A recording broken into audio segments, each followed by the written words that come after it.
Master, welcome back again to our channel. Panibagong araw, panibagong kabanata na naman ang pagsamasamahin natin ngayong araw na ito.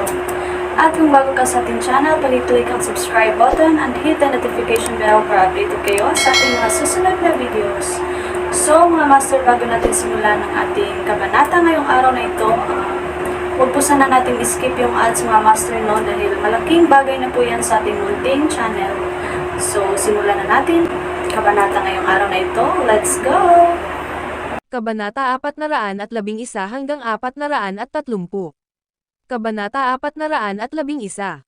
Nag-iisip si James kung ano ang dapat niyang gawin. Binalak niyang turuan ng leksyon ang Watsons at gumawa ng halimbawa sa kanila. Sa ganoong paraan, malalaman ng lahat kung gaano kadali para sa Black Dragon na magdulot ng kapahamakan sa isang pamilya kahit nagbitiw na siya. Ang banta ni Xavier ay nagdulot ng panginginig sa likod ni Thea. Naiiyak niyang pakiusap, "Nagkamali ako, Mr. Watson. Mangyaring bigyan ako ng isa pang pagkakataon." Gustong magsalita ni Xavier. Gayunpaman, ang matinding sakit ay humadlang sa kanya na gawin ito. Ganon din si Gavin. Matapos may pasok ni James ang mga pilak na karayom sa kanyang katawan, naramdaman niya na parang may hindi mabilang na mga creepy na gumagapang sa loob niya at nilalamon ang kanyang laman. Sa sandaling iyon, naalala niya ang ibang pagkakakilanlan ni James. Siya ay isang henyong doktor. Ayon sa alamat, walang kapantay ang mga kasanayang medikal ng Black Dragon. Dahil dito, ang kanyang mga medikal na kasanayan ay maaari ding gamitin upang pumatay ng isang tao. Natakot siya sa sinabi ni James. May takot sa kanyang puso. Gusto niyang humingi ng tawad. Gayunpaman, sobrang sakit ng kanyang katawan.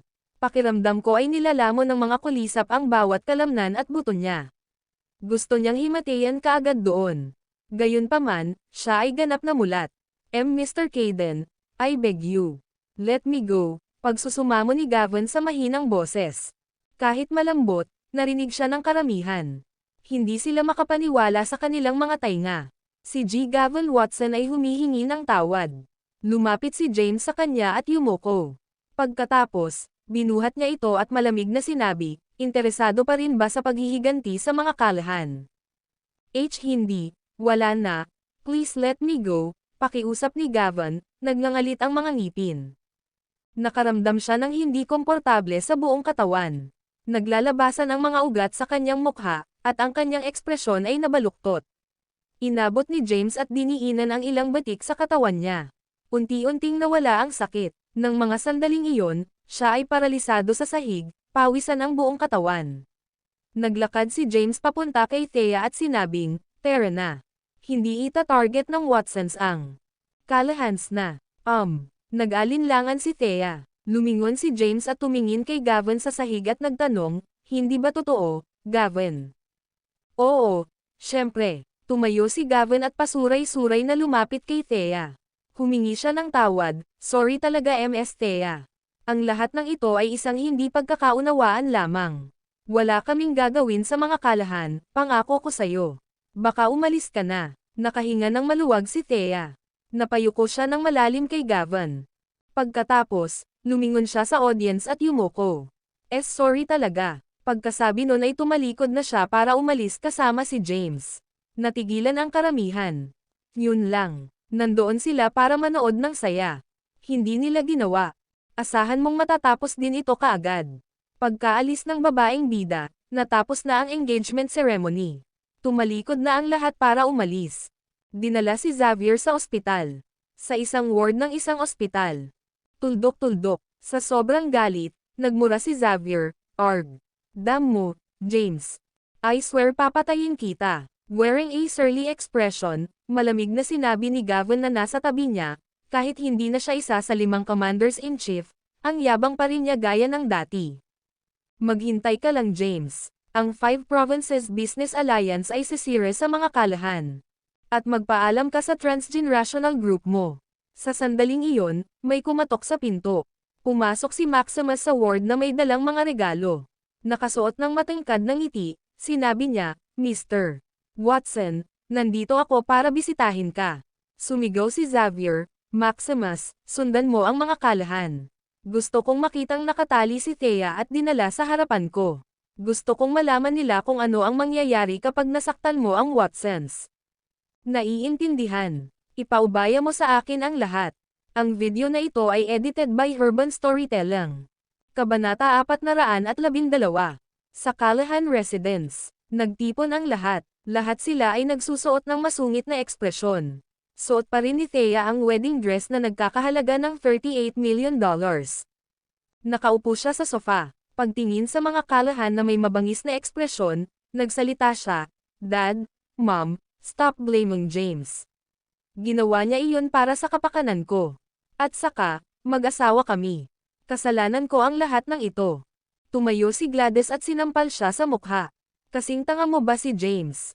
Hindi mo ba alam kung sino si Xavier? Hindi mo pa ba alam kung anong klaseng lalaki si James? Hindi siya maihahambing kay Xavier. Isang salita mula sa iyo ay maaaring itaboy si James.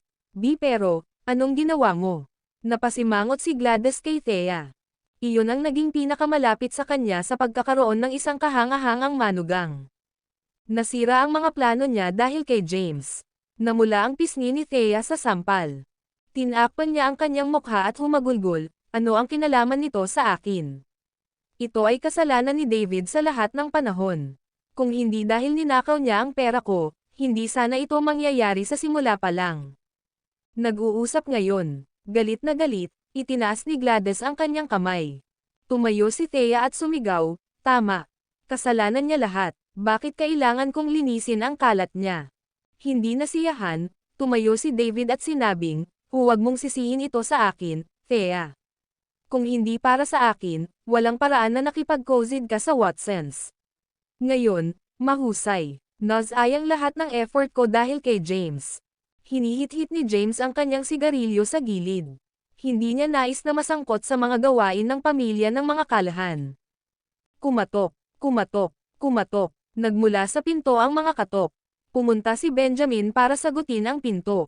Ito ay ang Watsons. Nandito sila para hilingin ang mga reg-along pangkasal na nagkakahalaga ng bilyon-bilyong dolyar at ang damit na pangkasal na suot ni Thea. Gayunpaman, dahil isinuot na ni Thea ang damit pangkasal, hindi nila nais na bawiin ito. Sa halip, humingi sila ng kabayaran para dito. Ganoon din ang nangyari sa mga regalo sa kasal. Binigyan sila ng Watsons ng deadline na 3 araw. Kung hindi sila makakapagbayad sa loob ng takdang panahon, kakasuhan nila sila sa pamamagitan ng pagsunod sa normal na pamamaraan. Tapos na. Bumagsak si David sa sofa at bamulong, "Alam kong hindi nila tayo bibitawan ng ganon-ganon lang. Ito ay simula pa lamang. Magkakaroon ng karagdagang paghihiganti. Ang buong pamilya ay nagsusuot ng masungit na ekspresyon. Kabayaran. Saan sila kukuha ng ganoon kalaking pera?" Dumilim ang mukha ni James. Nangako si Gavin na hindi gagantay. Tila hindi mapagkakatiwalaan ang kanyang mga salita. Kinailangan niyang panasan ang Watsons sa mapa. Kung hindi, hindi ito magtatapos. "Anong gagawin natin, James?" Nawala si Thea. Nababalisa siyang nagtanong, "Saan natin kukunin ang lahat ng perang iyon?" Bahagyang kumaway si James at sinabing, "Ipaubaya mo na lang sa akin ang lahat." Walang pakialam si James sa isang hamak na pamilya tulad ng Watsons. Pagkatapos ng lahat, para sa kanya, ang pagdurog sa kanila ay isang madaling gawain. "Aalis ako saglit." Tumayo si James at sinabi sa umiiyak na si Thea, "I told you I can solve anything. Gusto kong ako ang unang makakasama mo sa tuwing may problema ka, okay? Ayokong manatili sa dilim habang alam ng iba ang nangyayari. Ako ang asawa mo, okay?" Naiiyak na tumango si Thea. Dalawa ang mga salita ni Santiago ay makapangyarihan at mahusay magsalita. Naniwala siya sa kanila. Lumabas si James at dumiretso sa villa ng Watsons. Binalak niyang turuan sila ng leksyon. Sa sandaling umalis siya, pumasok si Maximus sa tirahan ng Callahan kasama ang kanyang mga tauhan. Pagkatapos ay pilit nilang itinali sina David at Thea. Maghanda ng 1.8 bilyon at pumunta sa Osmondos Villa bago lumubog ang araw. Kung hindi, humanda ka sa pagkolekta ng kanilang mga katawan. Pagkasabi noon, umalis siya at ang kanyang mga tauhan kasama ang dinukot na sina Thea at David. Ang video na ito ay edited by Urban Storytelling. Kabanata 413. Hindi alam ni James na si Thea at si David ay dinukot ni Maximus at ng kanyang mga tauhan. Pumunta siya sa villa ng Watsons. Gayunpaman, walang tao doon. Matapos magtanong-tanong, nalaman niyang ipinadala si Xavier sa ospital. Si Gavin naman ay nandoon kasama ang kanyang anak. Nagtungo si James sa ospital. Sa ospital ng lungsod sa Kensington. Sa operating room. Naglalakad si Gavin sa labas. Sa koridor sa di kalayuan ay nakatayo ang kanilang bodyguard na nakasuot ng black suit at sunglasses. Dahil alam ni Gavin na malakas si James, partikular niyang isinama sila. Pagkatapos ng lahat, sinimulan niya ang kanyang paghihiganti laban sa mga kalahan. Nag-aalala siya sa pagdating ni James. Kaya naman dinala niya ang mga bodyguard. Sila ay mga masasamang karakter. Hindi lamang iyon, sila ay mahusay na manlalaban na may ilang ibagsak ang maraming lalaki. Bumukas ang pinto ng operating room. Lumabas ang isang nasa katanghaliang gulang na doktor na nakasuot ng maskara. Agad na lumapit sa kanya si Gavin at nagtanong, "Kumusta siya, Dr. Whittaker?" Inalis ni Dr. Whittaker ang kanyang maskara at bumantong hininga, "Mr. Gavin, grabe ang sugat niya. Ang mga buto sa kanyang mga tuhod ay ganap na nabasag.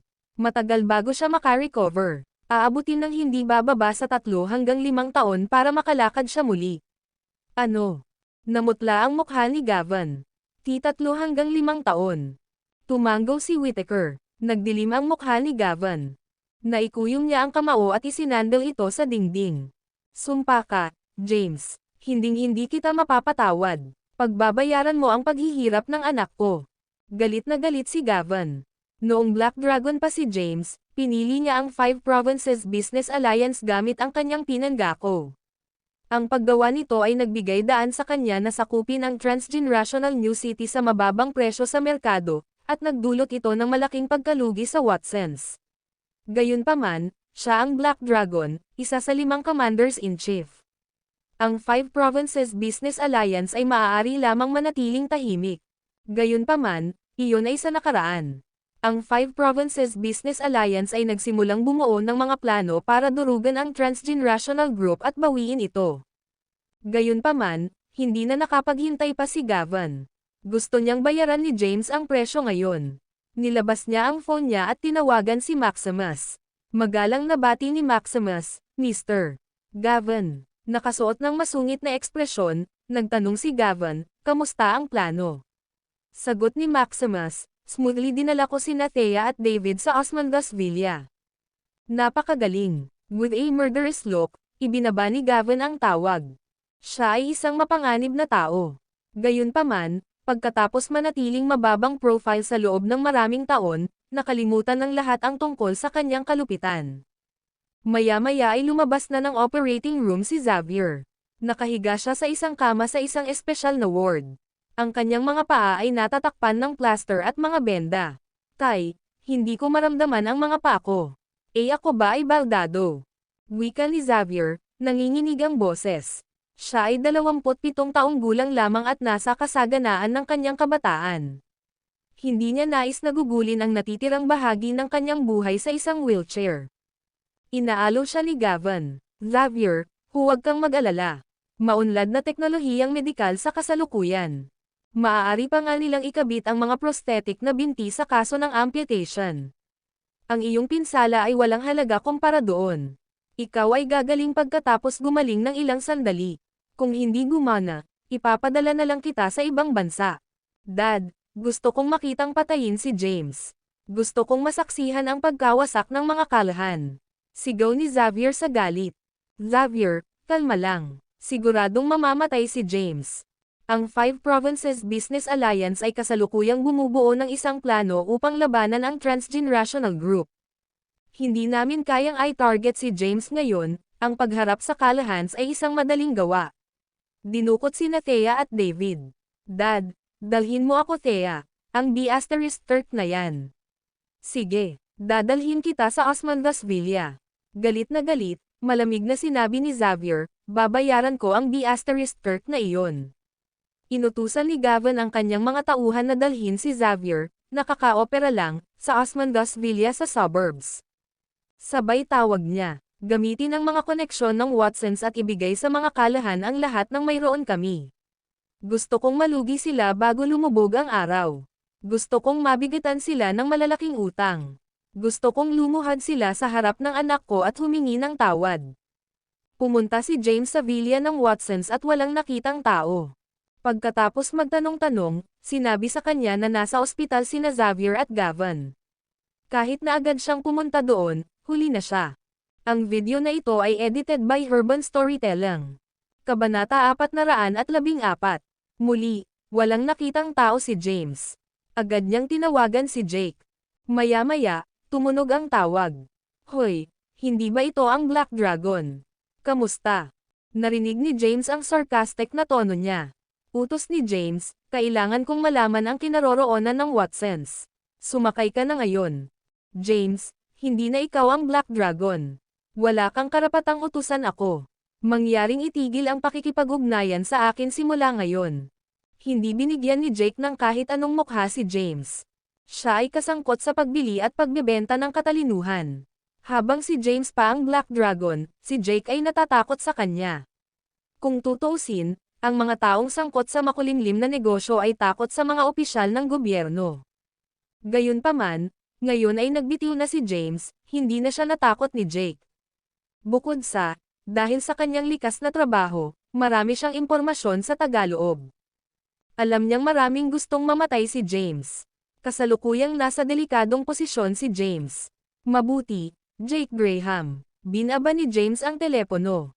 Maging si Jake ay nagsimula ng sumuwi sa kanya. Naniniwala sila na isa na siyang walang kuko na tigre. Hindi alam ni James kung saan nagpunta sina Xavier at Gavin. Dahil sa ayaw niyang guluhin ang Blythe King, dumiretso siya sa bahay. Bago pumasok sa bahay, may narinig siyang pagtatalo. Pagpasok niya, naabutan niya si Lex na nakaupo sa sala na hinahampas ang sahig gamit ang kanyang tungkod. Basura. Anong basura? Benjamin, Gladys, alam mo ba kung gaano kalaki ang problemang dinala sa atin ng walang kwentang manugang iyon? Ang bawat solong korporasyon ay tinapos na ngayon ang kontrata nito sa aming pamilya. Ay dainmande pa nila kami, sinabing may mga alalahanin sa kalidad sa aming mga produkto. Ang Eternality Group ay seliado na ngayon. Ang aming kadena ng kapital ay naputol, at tayo ngayon ay bilyon-bilyong dolyar sa utang. Nagmura si Lex. Mabilis kumilos ang Watsons. Ang nasabing kalamidad ay nangyari sa mga kalahan sa napakaikling panahon. Napahamak sila. Umupo sa sofa sina Gladys, Benjamin, at Alisa. Sila ay balisa. Katatapos lang dinukot sina Thea at David. Marami pang kalahan bukod kay Lex.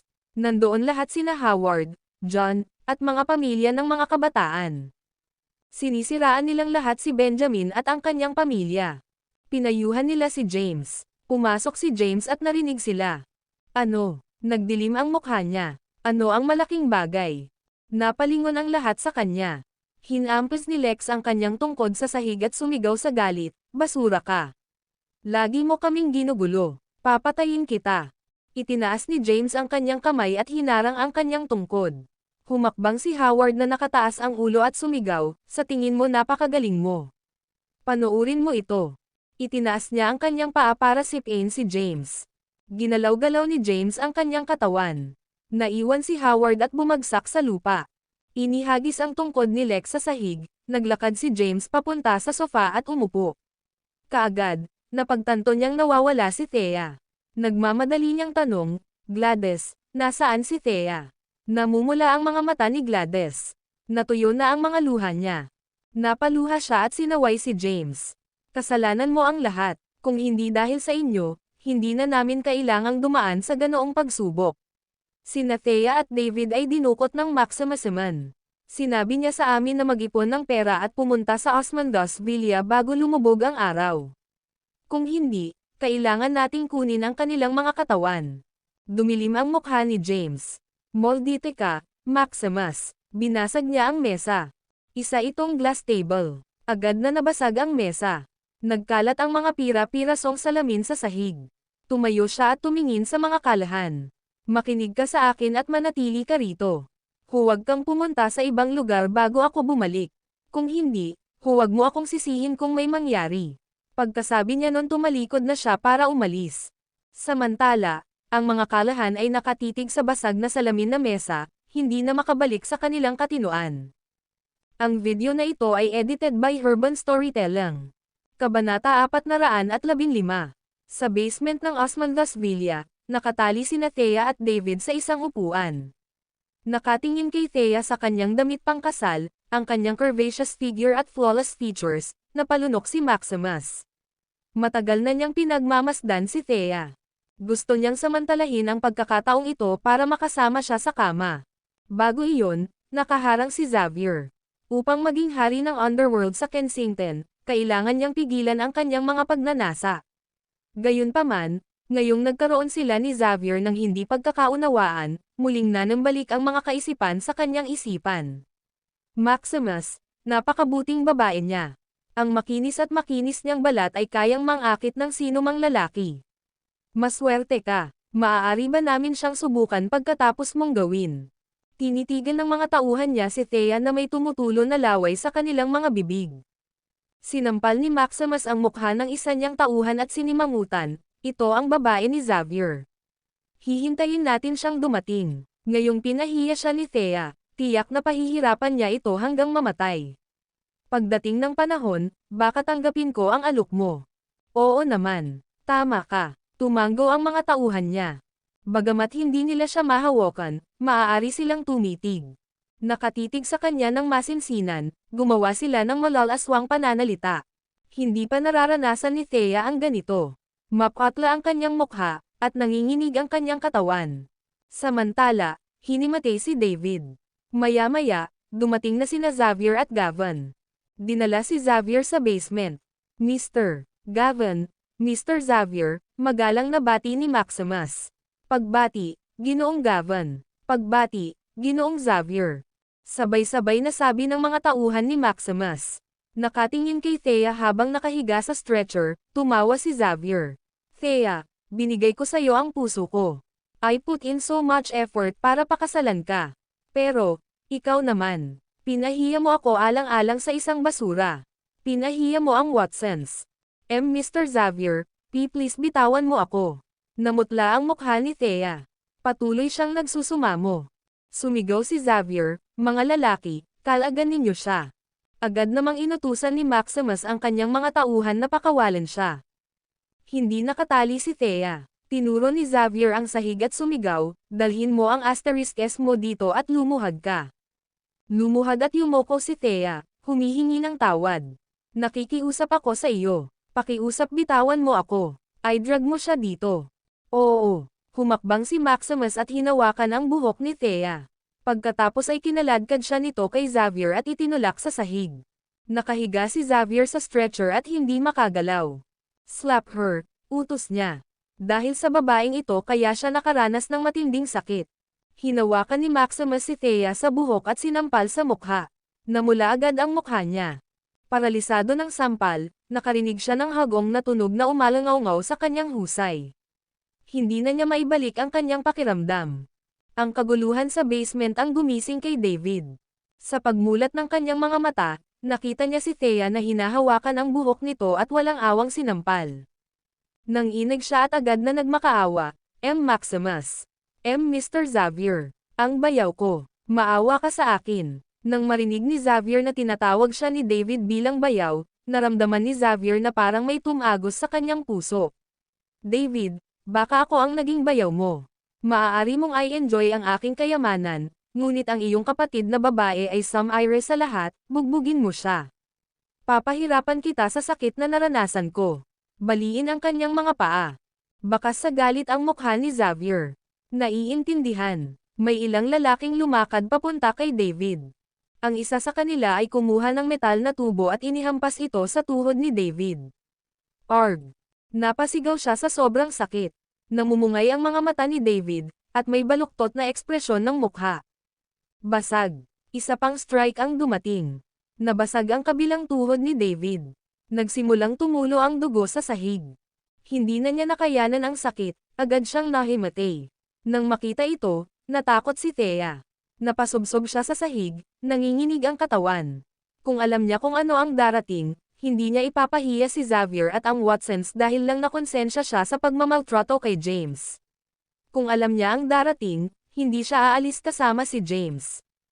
Ang video na ito ay edited by Urban Storytelling. Kabanata 416. Napuno siya ng pagsisisi. Thea, ganito ang nangyayari kapag kalaban mo ako. I gave you a chance to be my wife, to be Mrs. Watsons, pero hindi. Kailangan mo lang akong labanan. Kinagat ni Xavier ang kanyang mga ngipin. May gusto siya kay Thea. Bawat galaw nito ay malalim na naakit sa kanya. Gusto niyang makasama siya. Kahit na may asawa na siya, hindi niya ito pinansin. Gayunpaman, hindi niya inaasahan na ipapahiya siya ni Thea sa engagement ceremony. Sa pamamagitan ng pag-alis kasama si James, inilagay niya ito sa kahihiyan. Hindi lang iyon, napilayan pa siya ni James. Thea Callahan. Tuldok-tuldok, ang pinakamagandang babae sa Kensington. Pero hindi nagtagal, natatakot ako. Gagawin kitang pinakapangit na babae sa Kensington. Kung hindi kita makukuha, wala nang iba. At dahil hindi kita makukuha, baka mapahamak pa kita. Namula ang mukha niya sa galit, tumahol si Xavier, ihanda mo ang gasolina. Agad na nagutos si Maximus, kumuha ka, dali. Mabilis na umalis sa basement ang ilang lalaki para kumuha ng gasolina. Nabigla si Thea. Hindi niya alam kung ano ang naghihintay sa kanya. Alam niyang walang makakatakas sa kanya. Sa pamamagitan ng pagkakasala sa Watsons, maging ang kanyang pamilya ay napahamak. Natuyo na ang kanyang mga luha. Lumuhad siya sa lupa at niyakap. Kanyang mga tuhod. Napahikbi siya. Alam na ni Gavin ang mangyayari. Lalabas na ako. Tumayo siya at umalis. Dahil lang kay Thea kaya pinagdaanan ito ng kanyang anak. Kailangan niyang mamatay. Maya-maya, pumasok ang mga tauhan ni Maximus na may dalang ilang lata ng gasolina. Kay dinala namin sila. Utos ni Xavier, ibuhos mo sa kanya. Naiintindihan. Tumanggo sila. Pagkatapos, binuksan nila ang mga lata at ibinuhos lahat kay Thea. Nang madetect ang amoy ng gasolina, natakot siya. Sumigaw siya, hindi, pakiusap, nakikiusap ako sa iyo. Bitawan mo ako, bibigyan ako ng pagkakataon. Gagantihan kita dahil hindi mo ako pinatay. Takot na takot talaga si Thea. Ang kanyang takot sa kamatayan ay nagdulot ng panginginig sa kanyang gulugod. Huli na, malamig na sabi ni Xavier, I gave you a chance, Thea. Hindi mo napakinabangan ito. Dahil hindi mo ako maaaring maging asawa, hindi mo na kailangan pang ipagpatuloy ang buhay. Kahit na si Xavier ay isang gentleman sa labas, siya ay talagang isang maliit at malisyosong tao. Kung hindi niya makuha ang isang bagay, mas gugustuhin niyang sirain ito. Gisingin mo ang lalaking iyan. Gusto kong makita ni Thea sa kanyang mga mata na kasalanan niya ang pagkamatay ng kanyang kapatid sa isang kakilakilabot na kamatayan. Lumapit ang ilang lalaki at ginaisang ang walang malay na si David. Pilayan ang kanyang mga braso. Naiintindihan. Tumanggo ang mga tauhan ni Maximus at sinimulang pahirapan si David. Umalangaw-ngaw sa buong silid ang masasakit niyang sigaw. Habang lumalakas ang kanyang mga sigaw, mas natutuwa si Xavier. Nakahiga siya sa stretcher, tiningnan niya ang damit pangkasal na inordenan ng mga brilyante na suot ni Thea. Ang ganda ng wedding dress. Sa napakagandang damit na sinasamahan ka sa kabilang buhay, dapat kang masiyahan. Liwanagin mo siya. Nag-alinlangan si Maximus. Si Thea ay isang kilalang kagandahan, kung tutuusin. Not to mention na virgin pa siya. Nakakahiya naman kung mapahamak siya ng ganon-ganon lang. Dahil ayaw mo na sa kanya, pwede mo ba siyang ibigay sa akin at sa mga tauhan ko para magsaya? Kahit na si Maximus ay natulog sa maraming babae, wala siyang karanasan sa isang magandang babae. Sa pag-aakalang ito ay isang pag-aaksaya, humugot siya ng lakas ng loob at naglabas ng ideya. Masyadong madali para sa kanya ang kamatayan para sa kanyang ginawa. Dapat natin siyang f***, i-video, at i-upload sa internet. Ang kahihiyan sa kanyang mabuting pangalan ay mas mabuti kaysa sa pagpatay lamang sa kanya. Inialok ni Maximus ang kanyang mungkahi. Babae mo siya. Ikaw dapat ang gumawa nito. Ngunit, dahil magiging mahirap para sa iyo na gawin ito sa ngayon, bakit hindi mo ipagpapalit sa amin ang mahirap na gawain? Gusto ni Xavier na mamatay si Thea. Napahagalpak siya ng tawa nang marinig ang sinabi ni Maximus. Haha, oo naman. Gusto kong makita ang mundo kung gaano kaawa-awa ang asawa ng Black Dragon. Gusto kong mapahiya ang Black Dragon. Tumawa si Xavier. Kaagad, iniutos niya, ilabas mo siya at hugasan mo siya. Ako na mismo ang gagawa. Mr. Xavier, huwag mong ipilit ang sarili mo. Kung talagang hindi mo kayang gawin ito, palaging may maghintay. Tiang itim na dragon. Namutla ang mukha ni Maximus. Napabulalas siya, anong ibig mong sabihin sa asawa ng Black Dragon? Joke ba yun? Hindi ba siya ang backer ni Thea? Hindi ba siya namatay sa larangan ng digmaan sa Mount Thunder Pass? Ang video na ito ay edited by Urban Storytelling. Kabanata 417. Hindi na lihim na ang Black Dragon ang taga-suporta ni Thea. Hindi na rin lihim na nalampasan ng Black Dragon ang lahat ng malalaking shot sa Kensington. Kumalat ang balita na maraming makapangyarihang tao ang gustong patayin siya. Gayunpaman, bago sila kumilos, dumating ang balita na siya ay namatay sa larangan ng digmaan sa Mount Thunder. Pero, ngayon, sinasabi ni Xavier na si Thea ang asawa ng Black Dragon. J. James, ang manugang ng mga kalahan. H. Siya ang Black Dragon. Si Maximus ay nagsuot ng nakakatakot na ekspresyon. Putol ng Cree *P. Ilabas mo siya ngayon na. Hindi na nakapaghintay si Xavier. Tandaan, kumuha ka ng babaeng maglilinis sa kanya. Ayokong masilip ng ibang lalaki ang katawan niya bago ako gawin. Oo, syempre, agad namang tumango si Maximus. Hindi niya masyadong inisip iyon. Para sa kanya, si Thea ay tiyak na nagkaroon ng ilang uri ng matalik na relasyon sa Black Dragon noong siya ay nabubuhay pa. Kaya naman sinabi ni Xavier na siya ang asawa ng Black Dragon. Pilit na kinaladkad si Thea. Inutusan ni Maximus ang ilang babae na linisin si Thea. Pagkatapos nito, dinala nila siya sa isang silid sa Osmandas Villa. Samantala, inihahanda ni Maximus ang kamera. Bagamat hindi niya ito matikman, hindi rin naman masama ang panonood. Isa pa, baldado si Xavier at hindi makagalaw. Mangangailangan siya ng tulong. Pagkatapos ay gagawin ni Maximus ang gawain. Nang matapos si Xavier na magsaya, mahuhulog sa kanyang mga kamay si Thea. Sa isang silid sa Osmandas Villa, napangiwi si Thea sa kama.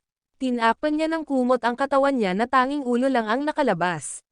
Nang marinig niya ang mga yabag sa labas ng silid, nanginginig siya sa takot. Creak, bumukas ang pinto. Pinapasok si Xavier.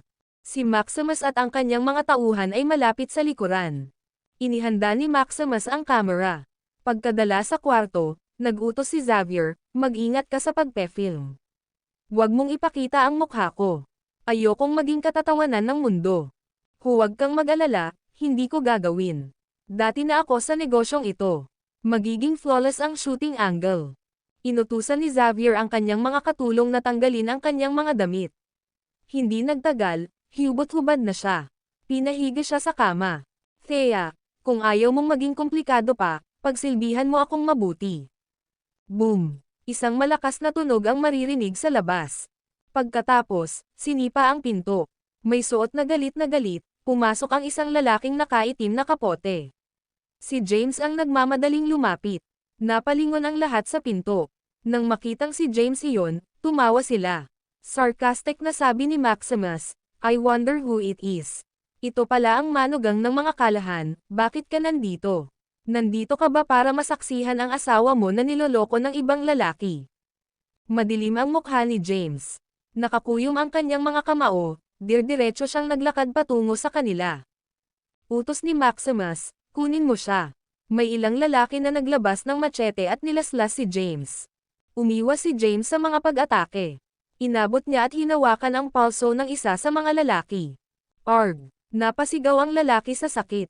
Inagaw ni James ang machete sa kanyang kamay. Gusto niyang makakita ng dugo. Gayunpaman, nang maalala na naruroon si Thea, hindi niya nais na masaksihan niya ang gayong kakilakilabot na eksena, kaya binigyan niya ng sipa ang lalaki. Pinalipad ang lalaki. Paano nga ba tatayo ang isang thug laban kay James? Sa isang iglap, lahat sila ay bumagsak sa sahig. Pumunta si James sa gilid ng kama at binuhat si Thea na nanginginig sa takot kasama ang kumot. Tumalikod na siya para umalis. Tigilan mo siya. Huwag mo siyang hayaang umalis. Umungol si Xavier. Gayunpaman, si Maximus lamang ang natitira. Nang makitang lalabas na ng kwarto si James, hinugot niya ang kanyang baril. Nagpaputok siya. Bang! Ikinaway ni James ang kanyang kamay at saktong nakaharang sa bala ang isang silver needle. Tapos, binato niya ng isa pa. Agad na nanlambot ang katawan ni Maximus. Tumalikod siya para umalis nang hindi lumilingon. Napaiyak si Thea na nasa braso niya. Mabuti naman ngayon. Inaliw siya ni James. Pagkatapos, humingi siya ng paumanhin kung natagalan. Dinala niya siya sa labas.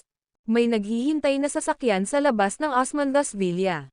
Ang video na ito ay edited by Urban Storytelling. Kabanata 418. Ito ay isang kotse na karaniwang ginagamit ni Henry. Dahil nasa ospital si Henry, si Whitney ang nagmamaneho. Binuhat niya si Thea sa kotse. James, nasa basement pa ang kapatid ko. Iligtas mo siya, bulalas ni Thea. Nakuha ko. Ibinaba ni James si Thea at sinabi kay Whitney, dalhin mo siya sa common clinic. Tumanggaw si Whitney at sinabing, mag-ingat ka, James. Wala akong pakialam sa mga hamak na nilalang na ito. Nakasuot ng malamig na ekspresyon, tumalikod si James para umalis. Lumingon si Whitney kay Thea at walang sinabi. Pagkatapos, pinaandar niya ang makina at umalis. Bumalik si James sa Osmandas Villa. Kasabay nito, tinawag niya ang Blythe King. Nasa Osmandas Villa ako sa suburbs. Linisin ang kalat sa loob ng 1 oras. Pagkababa ng telepono, dumiretso siya sa basement.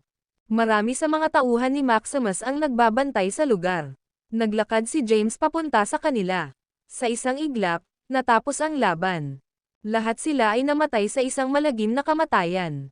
Nakita niya si David na nakagapos at tumutulo ang dugo sa sahig. Dugo iyon ni David. Bahagyang kumunot ang noo ni James.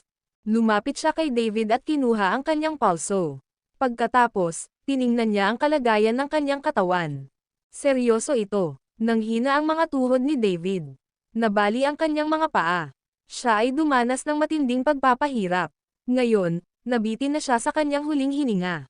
Kinaligan siya ni James. Agad na bumagsak ang kanyang katawan. Nahuli siya ni James sa oras. Nagkamalay si David. Sa sandaling makita niya si James, gusto niya itong sumbatan. Gayunpaman, hindi siya makapagsalita ng kahit isang salita. Bumunot si James ng ilang pilak na karayom at ginamit ito para maging malay si David. Pagkatapos, yakap-yakap siya, lumabas siya ng basement. Nagkaroon ng commotion sa labas. Bago pa man makaalis si James sa basement, daan-daang armadong lalaki ang nagtipon sa labas. May dala silang mga metal rod na 2 metro ang haba at mga machete. Patayin siya. Isang medyo may edad na lalaki ang nakatayo sa likod. Si Gavin iyon. Nakasuot ng masungit na ekspresyon, malamig niyang sinabi, James, hindi ko akalain na magpapakita ka. Ito ang iyong huling pahingahan. Malamig silang tinitigan ni James. Ikaw na basura, mababa ang tingin sa akin. Hawak si David sa kanyang mga bisig, diretso siyang naglakad papunta sa kanila. Kunin mo siya, patayin siya. Daan-daang armadong lalaki ang sumugod kay James. Tinadtad nila si James ng mga machete. Kahit na nag-iisa si James, wala silang pagkakataon laban sa kanya. Nakaiwas si James sa sunod-sunod nilang pag-atake habang naghahanap ng bukas. Nang magkaroon ng pagkakataon, wala siyang awa. Hindi nagtagal, daan-daang lalaki ang nakahiga sa sahig. Nabali ang kanilang mga paa, at sila ay nakahiga sa sahig na hindi gumagalaw. Ang kanilang pagkamatay ay kakilakilabot. Natigilan si Gavin. Bagamat alam niyang walang kapantay ang lakas ni James, hindi niya inaasahan na magiging ganito siya kalakas. Nagawa niyang ibagsak ang daan-daang lalaki kahit nabitbit niya ang isang malubhang na sugatan na si David. Naglabas ng revolver si Gavin. Huwag kang gagalaw. Babarilan kita. Nanginginig ang mga kamay niya. Puno ng pawis ang kanyang noo. Lumapit si James sa bewang niya at kumuha ng silver needle. Lumipad ang karayom mula sa kanyang kamay. Bago pa makapagpaputok si Gavin, tumusok na ang karayom sa kanyang balat. Nanghina ang kanyang katawan, at bumagsak siya sa sahig. Ibinaba ni James si David at pumunta sa kwarto sa itaas. Pagkatapos, kinaladkad ang hubad na si Xavier, Dumiretso siya sa bintana at inilagay ito sa ikalawang palapag.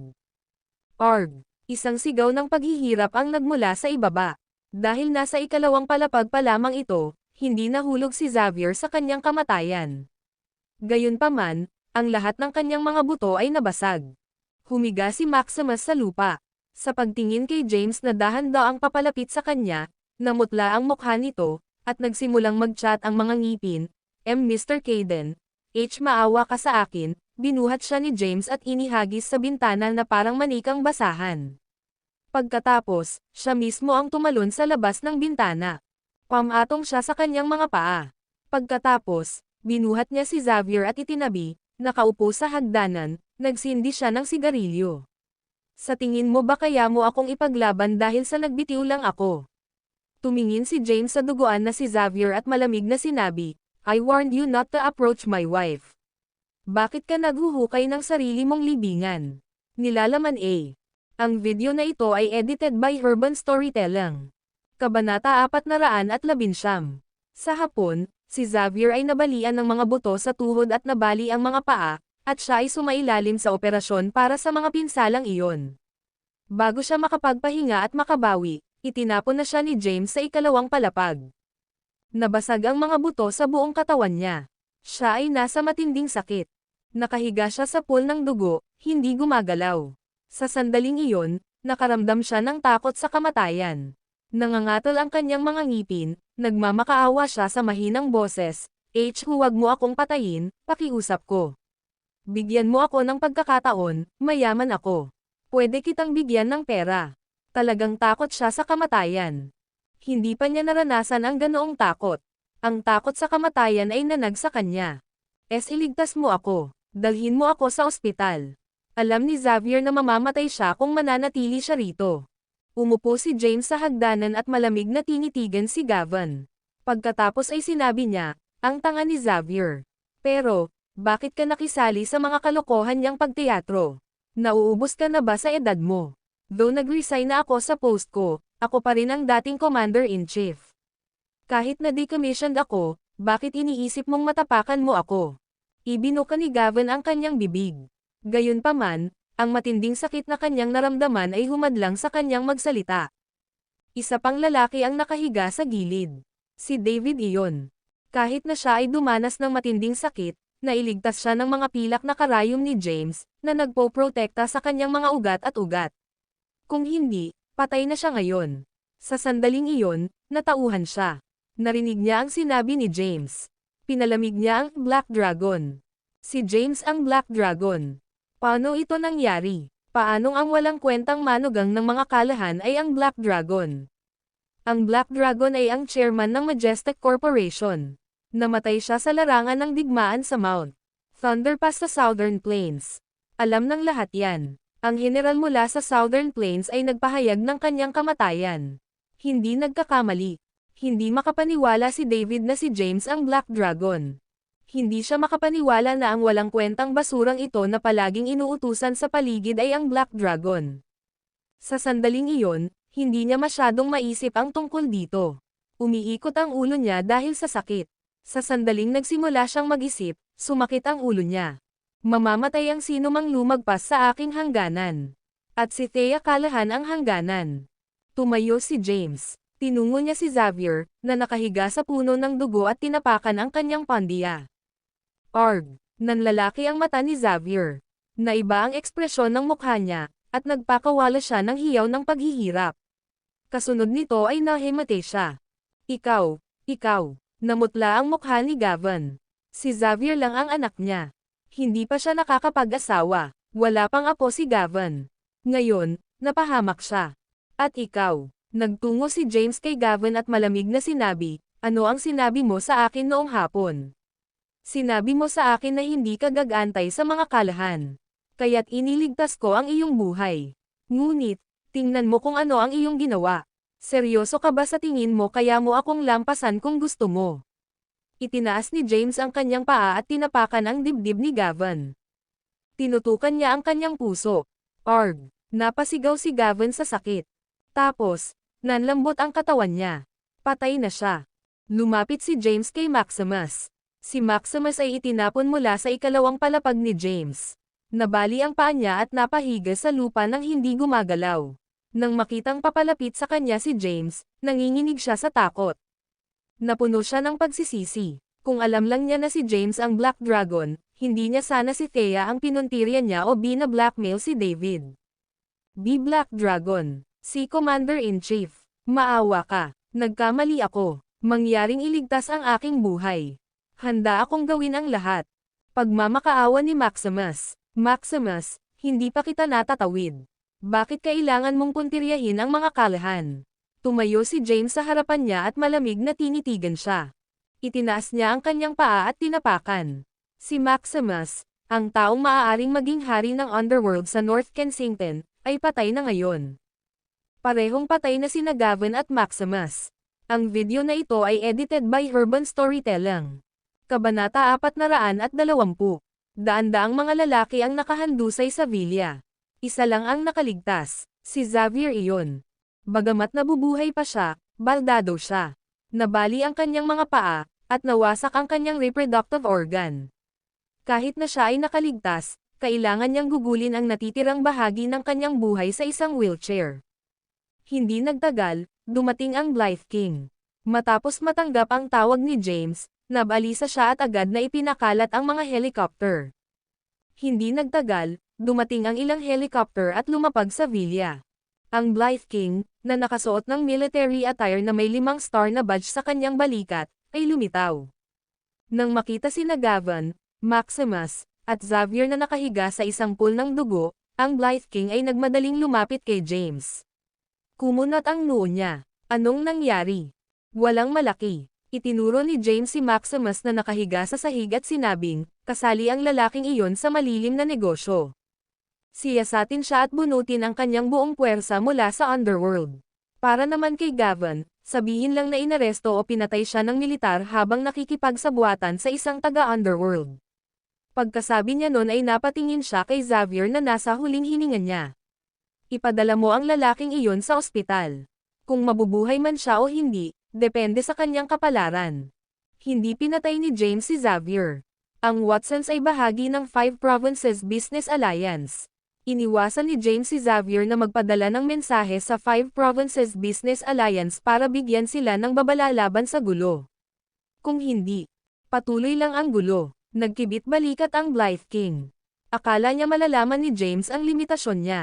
Hindi niya inaasahan na tatapusin niya ang mga ito ng ganoon kabangges. Siya ay mataktikang umiwas na magtanong pa. Bagamat walang awa si James, hindi niya sinaktan ang mga inosente. Ang lahat ng kanyang pinatay ay masasamang tao na umiwas sa paghatol ng batas. Bukod dito, si James ay ang pinunong commander ng Southern Plains. Nang siya ay opisyal na hinirang, ang emperador ng Sol ay ipinagkaloob sa kanya ang Blade of Justice. Dahil dito, mayroon siyang espesyal na awtoridad na pumatay sa sinuman bilang isang fait accompli. Sumenya si James sa isang general at itinuro si David, na nakahandusay sa lupa. Dalhin mo siya sa ospital. Blythe King, hihiramin ko muna sandali ang helicopter mo. Tumango ang Blythe King at inutusan ang kanyang mga tauhan, bilisan mo. Dalhin mo siya sa ospital. Naiintindihan. Agad na binuhat ng ilang sundalo si David papunta sa helicopter.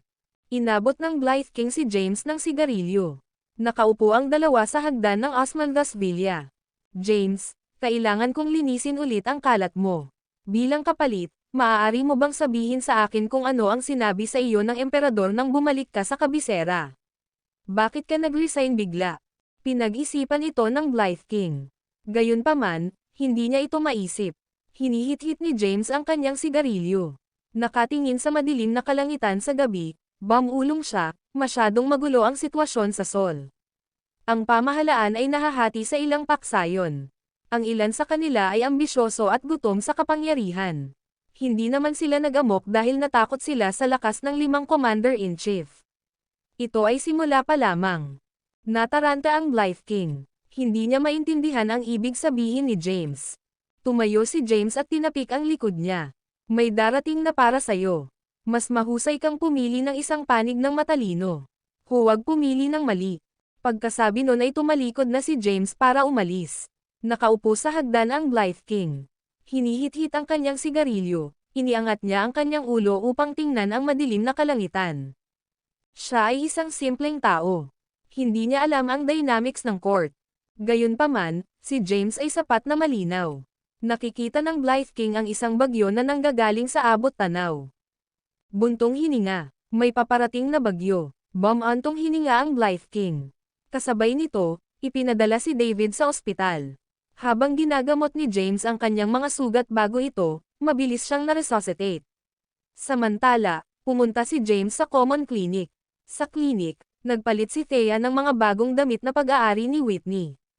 Nakaupo ang dalawa sa kwarto, nakatingin sa isa't isa. Matagal nang narinig ni Whitney si Thea. Hindi lang siya nagkaroon ng pagkakataon na makilala siya. Ngayong nakilala na niya ito, hindi niya maiwasang mamangha sa kanyang kagandahan. Siya talaga ang pinakamagandang babae sa Kensington. Samantala, nakakunot ang noo ni Thea. Sino ang babaeng ito? Bakit kasama niya si James? Ang telebisyon sa mesa ng klinik ay nagbo-broadcast ng balita. Biglang may lumabas na special news report. Magandang gabi mga binibini at mga ginoo. May breaking news tayo. Ilang sandali lang ang nakalipas. Nakatanggap ng intelligence ang militar na mayroong ilegal na pagtitipon ng mga kriminal na grupo sa isang villa sa suburbs. Ang hukbo ay ipinakalat upang ilagay ang mga ito pababa. Ang Watsons ay kabilang sa mga kriminal na grupo. Sa proseso ng putok, nilabanan ni Gavin Watson ang pag-aresto at napatay sa pinangyarihan. Pagkatapos, lumabas ang Blythe King sa TV. Isang reporter ang nag-interview sa kanya. Ang Blythe King ay tumayo sa harap ng Osmondos Villa at sinabi sa mga mamamahayag, walang krimen ang pinapayagan sa Kensington. Nangangako kaming gagawin ang lahat ng kinakailangang hakbang para mapigilan ang krimen. Ano? Nang makita ito, napatulala si Thea. Ang video na ito ay edited by Urban Storytelling. Kabanata 421. Maya-maya ay bumalik na si James. Itinulak niya ang pinto ng common clinic at pumasok. Agad na tumayo si Whitney at binati, "Hey, James." "Ma'am." Bahagyang tumango si James at tumingin kay Thea, na ang mga mata ay nakadikit sa screen. Naglakad siya papunta doon at umupo sa tabi niya. "Ayos ka lang Thea?" "Oo." Tumingin si Thea kay James at tinuro ang TV. Anong nangyayari?" Patay na si Gavin." Tumango si James at sinabing, "I know that the Watsons are influential. Dahil hindi uobra ang pagtawag sa pulis, ini-report ko sila sa militar." Sineseryoso ng mga nakatataas ang aking ulat, at ang Blythe King mismo ang nanguna sa isang hukbo sa Osmondos Villa at pinatay silang lahat. Dahil tutol si Gavin sa pag-aresto, pinatay siya kaagad. By the way, patay na rin si Maximus. Kapag wala na siya, wala nang iba pang target ang mga kalahan. Ang Blythe King mismo. Nagulat si Thea. "Oo naman. Ito ang Kensington kung saan hawak ng Blythe King ang jurisdiction. Hindi siya tatayo at panoorin ang masasamang taong ito na kumilos ayon sa gusto nila." Hinawakan ni James ang kamay ni Thea at sinabing, "Thea, kailangan mong matutong gumamit ng mga legal na instrumento para protektahan ang iyong sarili. Walang solong tao sa sol na makapangyarihan sa lahat. Palaging may tagataguyod ng hustisya. Isa na rito ang Blythe King." "Nakikita ko." Tumango si Thea. Kaagad, may naalala siya. "Paano ang kapatid ko?" Sabi ni James, "Siya ay ipinadala sa ospital. Hayaan mo muna akong iuwi ka. Bibisitahin natin siya mamaya." Hindi iyon masyadong inisip ni Thea. Ito ay lahat salamat kay James na sila ay makitid na nakatakas sa kamatayan. Kung hindi dahil sa ulat ni James sa militar, hindi niya naisip ang mga kahihinatnan. Hinawakan ni James ang kamay ni Thea at tumayo para umalis. James," wika ni Whitney. Tumingin sa kanya si James at nagtanong, "Ano ang problema?" "Nasaan si Henry?" tanong ni Whitney. Alam niyang pumunta si Henry sa Southern Plains. Pagkatapos, kumalat ang balita na ang Black Dragon ay nakipaglaban sa 28 bansang martial arts gurus sa Mount Thunderpass at tinugis ng 100,000 malakas na hukbo. Pagkatapos, dumating ang balita ng pagkamatay ng Black Dragon. Bagamat bumalik ang itim na dragon, si Henry ay hindi. Naghihintay siya ng pagkakataon para magtanong. Nakita ni James ang pag-aalala sa kanyang mukha at agad na naintindihan. Sabi niya, Okay naman siya. Bibigyan kita ng number. Tawagan mo. Binigay niya ang number ni Whitney Daniel. Pagkatapos nun, umalis na siya kasama si Thea. Agad na tinawagan ni Whitney si Daniel. Nang matapos ang tawag, naiinip siyang nagtanong, "Oy, sinabi sa akin ni James na alam mo ang kinaroroonan ni Henry. Maaari ko bang malaman kung nasaan siya ngayon?" Hindi alam ni Daniel kung sino ang tumatawag. Gayunpaman, dahil binanggit ni Whitney si James, agad niyang naintindihan. Sa ospital ng militar. Ano? Sa ospital ng militar. Namutla ang mukha ni Whitney. Nagmamadali siyang nagtanong, ano ang nangyari sa kanya? Halika at tingnan mo mismo. Walang masyadong sinabi si Daniel. Ibinaba ni Whitney ang telepono at agad na tinungo ang ospital ng militar. Ang natitirang mga kalahan ay nanatili sa kanilang tirahan. Hindi umalis si Lex at ang iba pa. Natakot sila sa sinabi ng paghihiwalay ni James. Habang naruroon sila sa pinangyarihan, alam nilang dinukot sina David at Thea.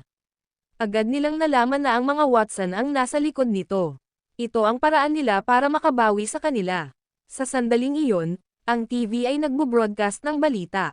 Nang makita ang balita, lahat ay natulala. Patay na si Gavin. Patay na si Maximus. Hindi sila makapaniwala sa kanilang mga mata. Kakasimula pa lang ng Watson sa kanilang paghihiganti. Paano sila namatay sa isang hapon lang? Hindi nagtagal, umuwi sina James at Thea. Ang video na ito ay edited by Urban Storytelling. Kabanata 422.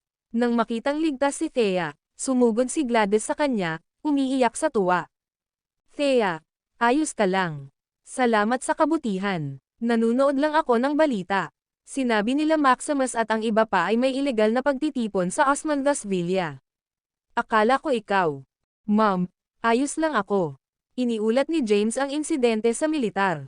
"It's all thanks to him na okay na kami." "Nga pala, nasaan si Dave? Nasaan ang kapatid mo? Nasaan ang asawa ko? May nangyari ba sa kanya?" Nang makitang wala si David sa kanila, napaluha si Alisa. "David, paano mo kami iiwan ng ganon-ganon lang? Hindi pa nga ipinapanganak ang anak natin." "Ma, ayos lang siya. Siya ay nasugatan at ipinadala sa ospital. Bisitahin natin siya." Nang marinig ito, nakahinga ng maluwag ang lahat. Pagkatapos, dumiretso sila sa ospital. Dahil maagang ipinadala si David sa ospital, tapos na ang kanyang operasyon. Nakahiga siya sa kama sa espesyal na ward at tumingin sa kisame, nangangarap ng gising. Masyadong nakakagulat ang pangyayari ngayon. Akala niya ito na ang katapusan niya. Handa siyang mamatay. Gayunpaman, nagpakita si James sa huling sandali at iniligtas ang kanyang buhay. Hindi niya inaasahan na si James ang Black Dragon. Kung siya ang Black Dragon, sino ang James ng Majestic Corporation? Ang kanyang ulo ay umiikot. Gayunpaman, madaling natapos ni James ang daan-daang lalaki habang karga-karga siya sa kanyang mga bisig. Sa huli, nang ipakita ng Blythe King ang kanyang sarili, si James ay nakikipag-fraternize pa sa kanya. Sino siya kung hindi ang Black Dragon? Hindi niya ito maisip. Dahil napakalakas at maimpluwensyang si James, bakit siya magpapakasal sa mga kalahan? Bakit siya pumapayag na utusan siya? Naalala niya ang lahat ng nangyari sa bahay. Ang misteryosong Mr. Caden ay tila nasa likod ng mga eksena na tinutulungan sila. Ngayong naisip na niya ito, sa simula pa lang ay walang misteryosong Mr. Caden. Si James naman noon pa man. Ito ay manugang ng mga kalahan at ng kanyang bayaw. Malalim ang iniisip ni David. Maya-maya'y tinulak ang pinto. Ilang tao ang pumasok. Ang mga kalahan ang nagmamadaling pumunta. "David, kamusta ka?" Pagpasok sa ward ay agad na sumugod si Alisa sa kanya. Nang makitang nakabalot siya ng mga benda sa buong katawan, napaluha siya. Dahan-dahan ang iginalaw ni David ang kanyang ulo. Nang makita niya si James sa likuran, nakaramdam siya ng panginginig sa kanyang gulugod. Akala niya ay walang kwenta si James, at masama ang pakikitungo niya rito. Maghihiganti ba siya sa akin? Hindi maiwasan ni David na mag-alala. Lumapit si Thea at nag-aalalang nagtanong, ayos lang ba ang lahat? Ay, fine, medyo kinakabahan si David. Sabi ni James, medyo malubha ang injuries niya. Kailangan niya ng pahinga. Huwag na natin siyang guluhin pa. May mga nurse ang ospital na mag-aalaga sa kanya. Oo, Tama siya. Sinabi kaagad ni David, Itay, Nanay, Lolo, Alisa, at Thea. Umuwi ka na, hindi ako mamamatay. Uuwi ako pagkatapos ng ilang pahinga.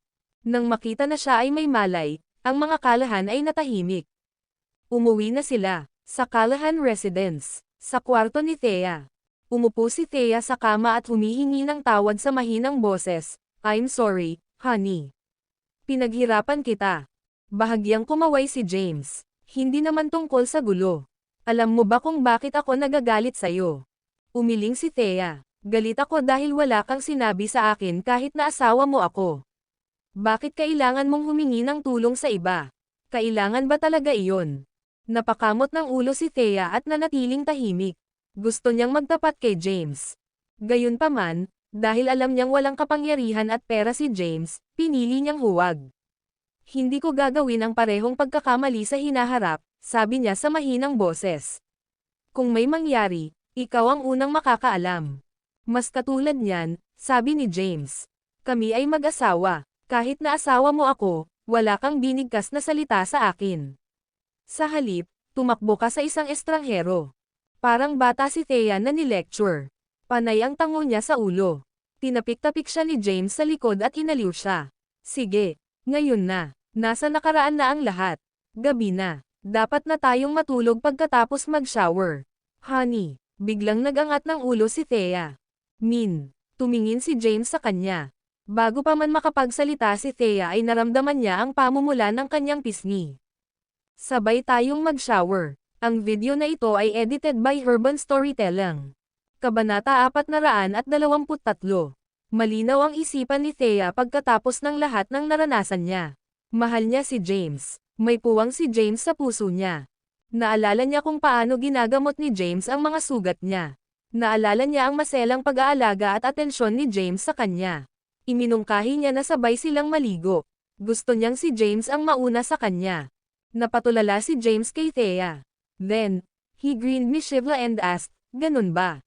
Mas mabuting mag-isip ka ulit. Hindi kita pinipilit. Kung ayaw mo, sige na. Namula si Thea at tinungo ang banyo. Napakamot sa ilong si James. Gusto niyang gumawa ng move sa kanya. Gayunpaman, hindi ngayon ang oras. May negosyo pa siyang dapat harapin. Tsaka hindi pa siya nagdaraos ng wedding ceremony ni Thea. Plano niyang opisyal na pakasalan ito pagkatapos harapin ang lahat. Magiging isang engranding seremonya ng kasal, ang kinaiinggitan ng lahat. Doon lang siya makakasama ni Thea. Nag-shower si Thea. Hindi nagtagal, tapos na siya. Nakatapis ng tuwalya, basa ang kanyang buhok at tumutulo ang mga butil ng tubig mula rito. Honey, pwede mo ba akong tulungang magpatuyo ng buhok ko? Oo naman. Si James ang lahat para dito. Pagkatapos ng pangyayari, naramdaman niya ang pagbabago sa damdamin at saloobin ni Thea sa kanya. Hindi niya kailanman hiniling sa kanya na tumulong sa pagpapatuyo ng kanyang buhok. Ito ay wala sa karakter para sa kanya. Gayunpaman, narito siya ay nagtatanong sa kanya. Umupo si Thea sa harap ng dressing mirror. Lumapit si James sa kanya at ginamit ang hairdryer para patuyuan ang kanyang buhok. Parehong romantiko at nakakataba ng puso ang eksena. Honey, break na tayo. Ang mapupulang pisngi ni Thea ay natabunan ng maasim na tingin sa kanyang mukha. Kinuha ng kapatid ko ang 500 milyon sa aking bank account. Ang mga Zinoses ay humingi ng ay. Ibalik ang pera at inuusig pa ako sa korte. Ang villa at lahat ng bagay na may halaga ay kinumpista ng korte. Ang pera sa Pacific Group ay ginamit para ibalik ang mga Zinoses. Ayos lang, James said with an unconcerned look, dahan-dahan lang. Magbabalik ka, malapit na ang medical conference. Gagawin kitang bagong Asclepius ng ating henerasyon at ipakalat ang iyong pangalan sa lahat ng dako. Hindi na kailangang mag-alala tungkol sa pera kapag sikat ka na. Si James ay ganap na walang pakialam sa pera. Kahit na ang kanyang paglalakbay sa Southern Plains ay isang mapanlinlang, nakatanggap siya ng malaking halaga ng reparasyon sa digmaan. Bagamat ang karamihan nito ay ibinigay sa hukbo ng Black Dragon, siya mismo ang tumanggap ng $1 trilyong.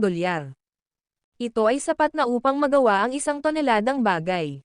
Hindi siya natatakot sa mga tulad ng 5 Provinces Business Alliance, Oceanic Commerce, at Infinite Commerce. Ang $1 trilyon ay dapat sapat upang makuha sila sa linya. Hindi nagtagal, natuyo ang buhok ni Thea. Tumayo si Thea at ginulo ang mahaba at itim na buhok. Ang bango ng shampoo ay kumikiliti sa butas ng ilong ni James. Tumayo siya at tinulak si James sa banyo. Pumunta ka na at mag-shower ngayon. Okay, nag-shower si James. Paglabas niya ng banyo ay nasa kama na si Thea. Sumunod naman siya. The moment he got on the bed, inabot ni Thea at niyakap siya. Nakahubad siya. Dama po ang balat niya kay James. Ramdam ni James ang init at lambot ng kanyang dibdib. Honey, ibinuka niya ang kanyang bibig para magsalita, ngunit dahil sa kaba ay nauutos siya. James, pasensya na. Sorry talaga. Niyakap ni Thea si James at walang tigil na humingi ng tawad. Nasa nakaraan na ang lahat. Hindi na kailangang humingi ng tawad. Hindi na napigilan ni James ang kanyang pagnanasa. Napalingon siya kay Thea. Namula si Thea at pumikit. Kitang-kita ni James ang kanyang mga pilikmata. Naghintay si Thea ng humigit kumulang 30 segundo. Nang maramdaman niya ang pagiging passive ni James, binuksan niya ang kanyang mga mata. Sinalubong siya ng isang pamilyar na mukha. Nag-ipon siya ng lakas ng loob at sinuntok si James. Hinalikan siya nito. Nagdikit ang kanilang mga labi. Ang video na ito ay edited by Urban Storytelling. Kabanata 424. Naghalikan sila. Tapos, nagyakapan sila, kumatok. Kumatok. Kumatok. Biglang may kumatok mula sa pinto. Para bang may ginagawa silang mali, tumalon sila sa pagkaalarma at agad na nakipagtalo sa isa't isa. Tumikim si James. Sino ito? Hindi siya nasisiyahan. Sino ang kumakatok sa pinto? Napakabastos. Muntik ko nang makuha. How dare they interrupt me? Nanggaling sa pinto ang boses ni Gladys. Sumigaw siya, buksan mo ang pinto. Nagpatawag ng family meeting si Lex.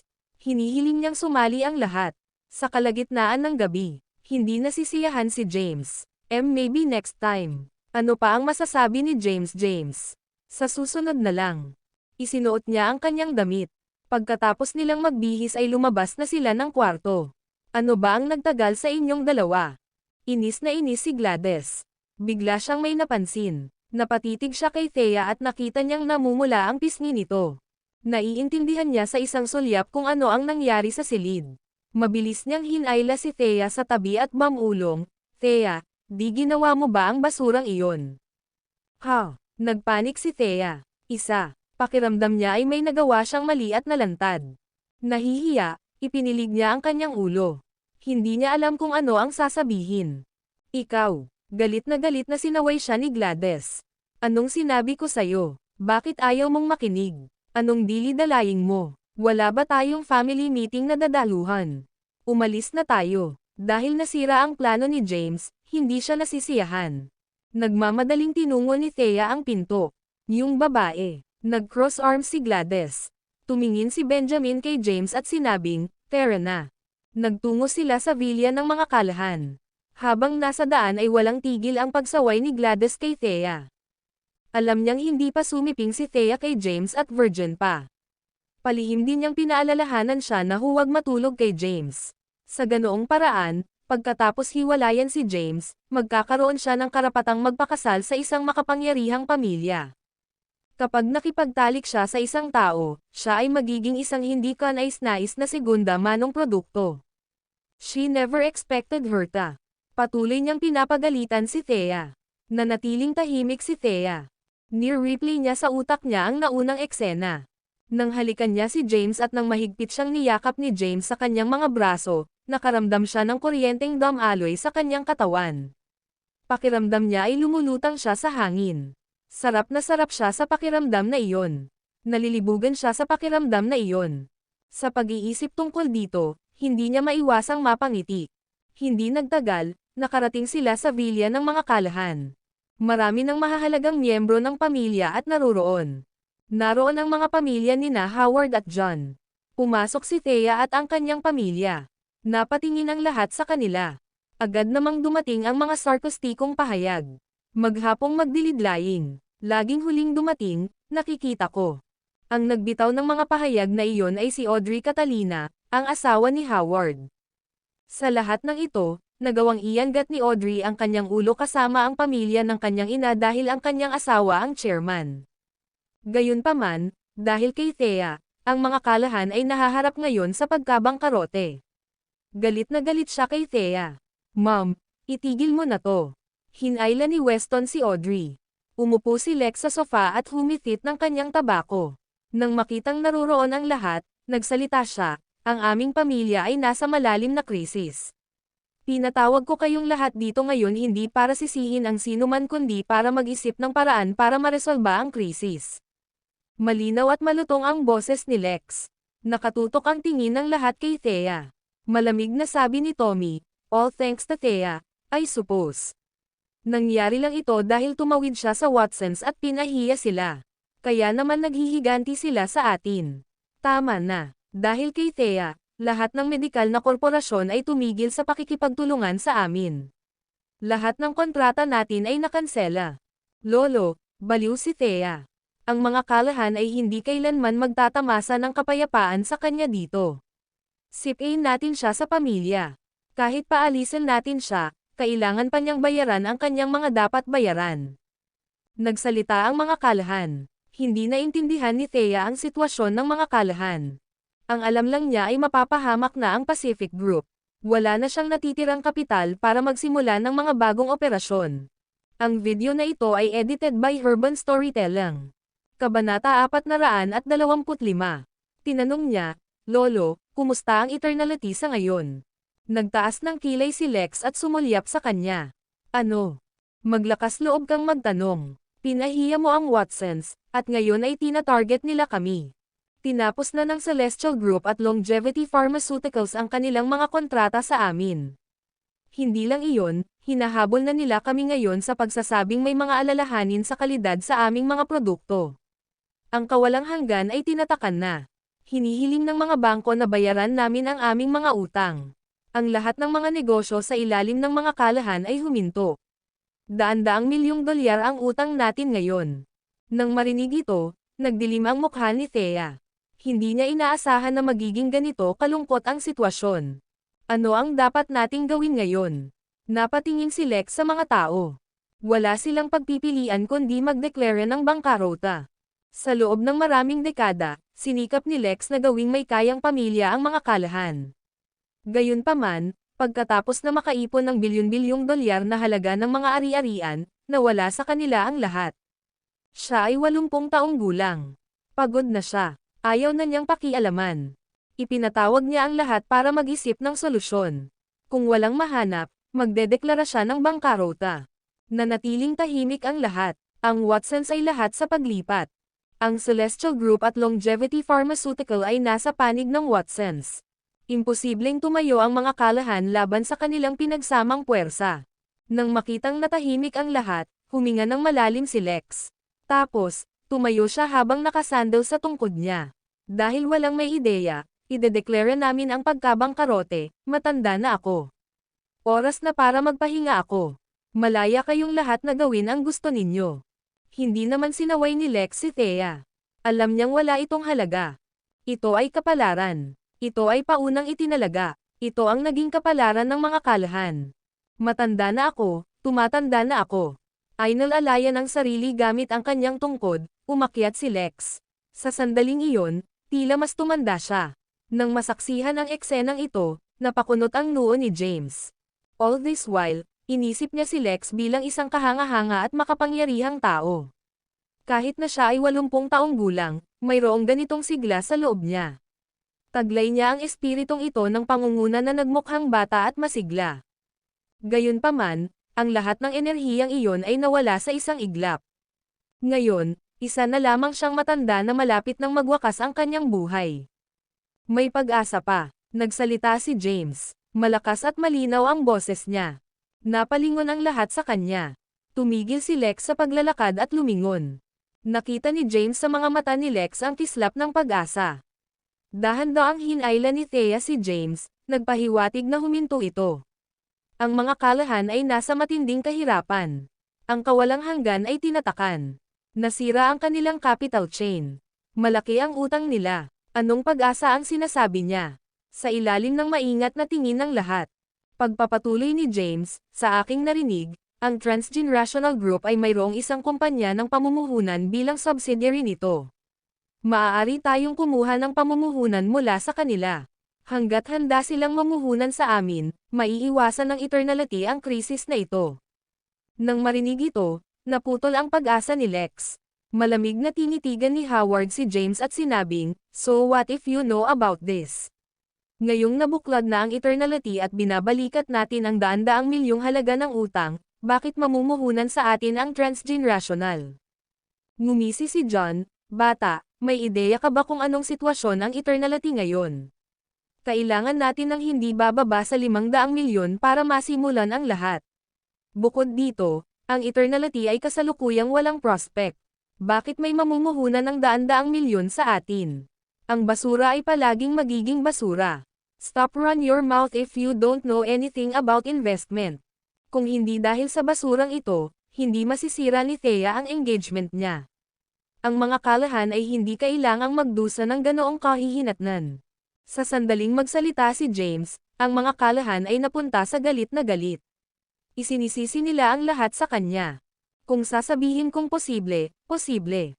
Walang pakialam na nagpatuloy si James. Kung tutuusin, paano natin malalaman na hindi ito gagana kung hindi man lang natin susubukan? Sige, tinitigan ni Lex si James at sinabing, "James, kung makakapag-drawing ka ng investment sa transgenerational at buhayin ang mga operasyon ng negosyo ng mga kalahan, ipinapangako ko ito sa iyo. Simula ngayon, wala nang hihingi sa iyo na hiwalayan si Thea. Ako, si Lex Callahan, ay opisyal na kikilalanan bilang aking apo. Susubukan ko." Tumanggo si James. Nagdilim ang mukha ni Thea. 2. Naging sobrang ambisyosa na naman si James. Walang paraan upang mailigtas ang mga negosyo ng mga kalahan. Mangangailangan sila ng hindi bababa sa daan-daang milyon. Bago mamuhunan ang anumang kumpanya ng pamumuhunan, maglulunsad sila ng isang serye ng mga pagsisiyasat at magsasagawa ng pagsusuri sa panganib. Wala silang kikitain kung mamumuhunan sila sa kalahans. Maliban kung, syempre, kinuha nila ang eternality na may daan-daang milyon. Ang video na ito ay edited by Urban Storytelling. Kabanata 426. Ang kawalang hanggan ay mayroon pa ring halaga na nagkakahalaga ng ilang daang milyong dolyar. Gayunpaman, ang mga kalahan ay may utang na daan-daang milyong dolyar, at ang pagbebenta sa kumpanya ay magiging sapat lamang upang mabayaran ang mga utang. Ang pagkabangkarote at pagiging isang ordinaryong sambahayan ay hindi maiiwasan. Mahal, mayroon ka ba talagang paraan upang makaakit ng mga pamumuhunan? Sumulyap si Thea kay James na may pagdududa. Bahagyang tumanggo si James. Ang pag-akit ng mga pamumuhunan ay isang Saturday iyan para sa kanya. Nakaramdam ng simpatiya si James kay Lex at hindi niya matiis na makita ang kanyang panghabang buhay na pagsusumikap na maubos ng ganito. Matigas ang ulo ni Lex dahil sa kanyang pagkahumaling. Pangarap niyang pamunuan ang mga kalahan sa kaluwalhatian. Upang makamit ang kanyang mga pangarap, nahihirapan pa rin siya sa ganoong katandaan na dapat niyang i-enjoy ang natitirang bahagi ng kanyang buhay. Sa halip, nagsusumikap pa rin siya para sa pamilya. Bukod pa rito, mayroon siyang ilalim na linya para sa paggawa ng mga bagay. Kung hindi, walang mga alituntunin sa sambahayan na nagpapatupad ng mga miyembro ng pamilya na gumamit ng mga down-to-earth na pamamaraan at hindi maruming mga panlilinlang sa negosyo. Dahil confident si James sa pag-akit ng investments, ipauubayan na namin ito sa kanya. Gayunpaman, kailangan kong balaan ka, James. Kakailanganin mong umalis sa aming pamilya kung hindi mo ito gagawin, sabi ni Howard. Tay, pinagkakatiwalaan mo ba talaga ang basurang iyon, James? Subukan lang natin itong lutesin sa lalong madaling panahon sa pamamagitan ng ating mga koneksyon o tingnan kung may makakahanap ng taong konektado sa Watsons. Pagkatapos, hihilingin namin sa kanila na tumulong sa pagsusumamo sa Watsons na iligtas ang aming pamilya. Patay na si Gavin, at hindi namin alam kung sino ang kasalukuyang namamahala sa Watsons, kaya paano namin gagamitin ang anumang koneksyon. Nag-alala ang mga kalahan at pinag-usapan ang bagay na iyon. Ang ilan ay gustong ipusta ang kanilang pag-asa kay James dahil ang kalahans ay walang ibang pagpipilian. Ang ilan ay ayaw hayaan ang mga kalahan na magwakas ng ganito at nais na gumawa ng isa pang plano. Si Lex naman ay hindi na nagsalita at pasimpleng umakyat dala ang kanyang tungkod. Sa sandaling ito, siya ay medyo kurbatang at mukhang may pinagdadaanan. Pagkaalis ni Lex, natatarantang hinawakan ni Gladys ang ilong niya. Nagbago ba ang pagkatao ng matanda ngayon? Hindi niya pinagalitan si Thea. Kilalang kilala niya ang ugali ni Lex. Si Thea ay nagdulot ng napakaraming problema para sa mga kalahan, at ayon sa karaniwang sarili ni Lex, siya dapat galit na galit, gustong paalisin si Thea sa pamilya. Gayunpaman, walang kahit isang salita na sisihin. Bumalik na tayo, Thea. Hinayla ni James si Thea para umalis. Matapos umalis sa villa ng mga kalahan, nagtanong si Thea out of curiosity, "Honey, do you have any ways of attracting investments?" Ang kasalukuyang kalagayan ng mga kalahan ay kanyang kasalanan. Nakonsensya siya at sinisi niya ang sarili niya. Kaya, magiging maganda kung makakaakit si James ng mga pamumuhunan. Nakangiting sabi ni James, "The medical conference is in a few days." Ang mga medical na practitioner mula sa buong mundo ay magtitipon sa Medical Street. Isa itong engranding kaganapan sa Kensington na katumbas ng isang pambansang kaganapan. Hindi ba't magiging madali ang pag-akit ng mga pamumuhunan kung mamumukod tangi tayo sa medikal na komperensya at makuha ang titulong numero 1 henyong doktor sa buong mundo? Sa mga kakayahan ni James, ito ay isang piraso ng cake para sa kanya upang iligtas ang kalahans na may ilang daang milyong dolyar. Gayunpaman, hindi niya nais na bigyan sila ng pera. Ang isa pang paraan upang malutas ang kanilang mga problema ay upang hanapin ang bagong pinuno ng Watsons nang siya ay hinirang. Gayunpaman, nadama ni James na ang mga kalahan ay masyadong gutom sa mga kaganapan at nangyayari ng isang aral na mas mataas sa kanila na maranasan ang mga tagumpay at kabiguan sa buhay.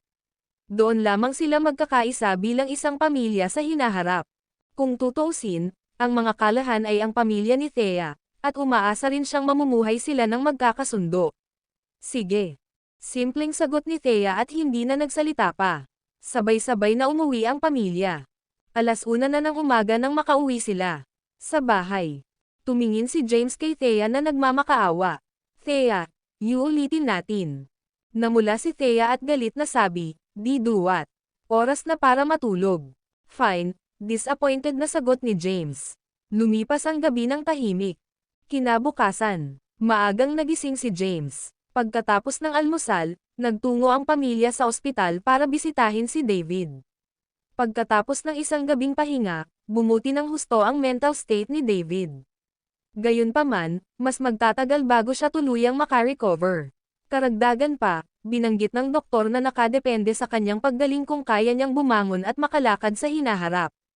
Kailangan niyang gugulin ang kanyang buhay sa isang wheelchair kung hindi siya gumaling. Ang video na ito ay edited by Urban Storytelling. Kabanata 427. Sa loob ng ward, ipinikit ni Alisa ang kanyang mga mata. Sinubukan siyang aliwin ni David, "Babe, bakit ka umiiyak? Tingnan natin ang maliwanag na bahagi. Himala na nga na nakaligtas ako." Pagkatapos ng buhay at kamatayan, pinag-isipan ni David ang kanyang sarili at nagsisisi na sinabi, "Kasalanan ko ito, at ang sarili ko lang ang masisisi ko." Sinulyapan niya si James habang nagsasalita na may pasasalamat sa mukha. James, thankful talaga ako sa'yo this time. Patay na ako sa morgue ngayon kung hindi dahil sa'yo." Natuwa si James nang marinig na sa wakas ay tinawag siya ni David sa kanyang pangalan, at hindi niya namamalayan na itinuwid ang kanyang katawan. Pagkatapos ng karanasang iyon, ang batang ito sa wakas ay nagmuni-muni sa kanyang sarili, naisip ni James. "Tabi ka, hayaan mong suriin ko siya." Naglakad si James papunta sa hospital bed. Napatayo agad si Alisa na puno ng luha ang mukha. Sinuri ni James ang mga binti at kamay ni David, pagkatapos ay ang kanyang buong katawan. Kakaopera lang ni David, at gaya ng sinabi ng doktor, kung makakabangon pa siya at makakabangon sa kama para lumakad sa hinaharap ay nakadepende sa kakayahan ng kanyang sariling katawan na gumaling. Pagkatapos ng eksaminasyon, nakangiti niyang sinabi, "Magaling ka at siguradong gagaling. Magre-reseta ako ng formula mamaya. Maaring kunin ni Alisa ang gamot at i-decoct ito para sa iyo. Gagawin ka kung iinuman mo ito ayon sa kurso ng paggamot." Natuwa si David nang marinig ito. Alam niyang si James ang Black Dragon. Ang Black Dragon ay walang kapantay sa lakas at nagkaroon ng walang kapares na kasanayang medikal sa buong mundo. Nasaksihan niya ang lakas at husay ni James sa medisina. Sa huling krisis ng Eternality, madaling naresolba ito ni James gamit ang kanyang mga kasanayang medikal. Salamat, James. Hinimok ni David si Alisa. Babe, dapat magpasalamat ka rin kay James. To quit. Napatingin si Alisa kay James at ngumuso. Isalamat sa kanya. Hindi sana nasaktan si David kung hindi dahil kay James, naisip ni Alisa. Anong ugali mo? Binabalaan kita. Itigil mo na ang pagmumukha kapag nakita mo si James sa hinaharap. Tretuhin mo siya ng may paggalang. Intindihin. Hindi nasiyahan si David at agad siyang pinagsabihan. Kalimutan mo na. Nasugatan ka, kaya huwag mong galitin ang sarili mo, sabi ni James habang winawagayway ang kanyang mga kamay. Salamat sa kabutihang loob, James. Nagpasalamat si David. Natarante si Thea sa inasal ni David. Anong nangyayari dito? Palaging pinapahirapan ni David si James sa lahat ng posibleng paraan at iniinsulto siya tuwing may pagkakataon. Bakit bigla na lang siyang gumagalang? He's even addressing him as James now, naisip ni Thea. Busy ka siguro James. Dapat kang bumalik at gawin ang dapat mong gawin. Hindi komportable si David sa paligid ni James. Balik muna tayo, Thea. Bumalik ka muna sa kumpanya. Wala naman akong masyadong gagawin, so samahan ko pa si David ng konti, ani Thea. Hinawakan ni James ang kanyang baba. Bumalik ka sa kumpanya. Saang kumpanya ako pupunta? Ang trabaho ko sa Transgenerational Group ay isang nominal na posisyon lang, naisip ni James. Kung ganoon ay lalabas muna ako. Hindi na nagsalita pa si James at umalis na siya pagkatapos magpaalam. Kinailangan niyang bisitahin ang pisikal na kondisyon ni Henry sa ospital ng militar. Lumabas siya ng ward, umalis sa ospital, at direktang nagmaneho sa ospital ng militar. Ospital ng militar, Intensive Care Unit. Nakahiga si Henry sa hospital bed. Naka-ventilator siya, maraming wire na nakakabit sa kanyang katawan, at maraming medikal na instrumento sa tabi ng kama. Isang batang babae ang nakaupo sa tabi ng kama ng ospital at walang isip na sinulyapan ang walang malay na si Henry. Lumapit si James. Tumayo si Whitney at bumati kaagad, J. James. Ikinaway ni James ang kanyang kamay. Tiningnan niya ang medical device. Napaka-stable ng vital signs ni Henry. Gayunpaman, hindi lubos na nagtiwala si James sa mga high-tech na device na ito. Mas nagkaroon siya ng tiwala sa sarili niya. Kaya, binigyan niya si Henry ng pulse diagnosis. Pagkatapos, nagreseta siya ng isang formula at inutusan ang isang tao na kunin ang kinakailangang gamot at idekok ito ayon sa paraang nakasulat sa formula. Ang video na ito ay edited by Urban Storytelling. Kabanata 428. Nag-stabilize na ang kalagayan ni Henry. Ngayon, ang lahat ay nasa kanyang katawan upang pagalingin ang sarili. Ang katawan ng tao ay napakakomplikado at may pambihirang function self-healing. Sa teorya, gaano man kalubha ang mga pinsalang natamo, aayusin ng katawan ang sarili nito. Gayunpaman, mayroon ding limitasyon, at ang paglampas sa limitasyong ito ay magiging sanhi ng pagkawala ng kakayahan ng katawan sa pagpapagaling sa sarili. Ang kaalaman tungkol sa aspetong ito ay naitala sa medikal na aklat na nakuha ni James. Ang kakayahan ng katawan sa pag-aayos ng sarili ay maaaring mapabilis sa pamamagitan ng gamot upang pasiglahin ang iba't ibang mga organo, selula, at dugo ng katawan. J. James, okay lang ba si Henry? Majay gising naman siya diba? Sabik na tumingin si Whitney kay James. Magiging okay din siya. Hindi siya pwedeng mamatay kahit gusto niya akong makasama dito, kaya huwag kang mag-alala. Tumango si James. Nakahinga naman ng maluwag si Whitney nang marinig ang sinabi ni James. Matapos may resete ni James ang formula, nanatili siya sa ospital para samahan si Henry ng mahabang panahon. Nang malapit ng magtanghalian, inutusan ni James ang doktor na bigyang pansin ang pisikal na kondisyon ni Henry at ipaalam sa kanya sa sandaling may mali. Pagkatapos, umalis siya sa ospital ng militar. Kasabay nito, rehiyon ng militar, ang opisina ng Blythe King. Ang Blythe King ay nakasuot ng uniforme ng militar, nakaupo sa isang sofa. Nasa tapat niya ang isang lalaki na nasa 30s. Ang lalaki ay may hugis diamante na mukha na may maikling buhok at nakasuot ng malinis na suot. Tinapik niya ang mesa gamit ang kanyang mga daliri, gumawa ng ritmikong melody. Blythe King, napakalayo mo. Ibinuka ng lalaki ang kanyang bibig at nanonambot. Sinulyapan ng Blythe King ang hindi inanyayahang bisita at mahinahong sumagot, hindi ako sigurado kung ano ang tinutukoy mo, Leroy. Ang lalaking nakaupo sa tapat niya ay si Leroy Tucker, isang mataas na opisyal sa kapital. Wala siya sa militar kundi sa politika. Napakataas ng kanyang katayuan at kapantay ng 5 commander. Diretso na ipinaliwanag ni Leroy ang kahulugan ng kanyang mga salita. Nag-resign na si James at hindi na siya ang Black Dragon, hindi rin siya isa sa 5. Mga commander, gayunpaman, pinili mong tulungan si James. Hindi mo ba alam na maraming tao ang gustong patayin siya? Sinulyapan ng Blythe King si Leroy at sinabing, natatakot ako na hindi ko alam. Gusto mo ba siyang patayin? Bagaman nagbitiw siya, nakagawa siya ng hindi mabilang na mga kontribusyong militar at binantayan ang Southern Plains sa loob ng maraming taon. Siya ang military god ni Sol. At saka, hawak pa rin niya ang Blade of Justice. Sa kabila ng kanyang pagbibitiw, ang kanyang awtoridad ay higit na makapangyarihan kaysa noong siya ay nasa trabaho. Slam! Dumilim ang mukha ni Leroy, at hinampas niya ang mesa. Galit niyang sinabi, Blythe King, binabalaan kita na huwag makialam sa mga gawain ni James. Huwag mong dalhin ito sa iyong sarili, kung hindi, walang makapagliligtas sa iyo. Mapangahas. Ang Blythe King ay nagkaroon din ng maikling init ng ulo. Kaya naman, nagalit siya kaagad nang akitin siya ng kabilang partido. Sumigaw siya, ito si Kensington, Leroy. Ako ang may huling say sa lugar na ito.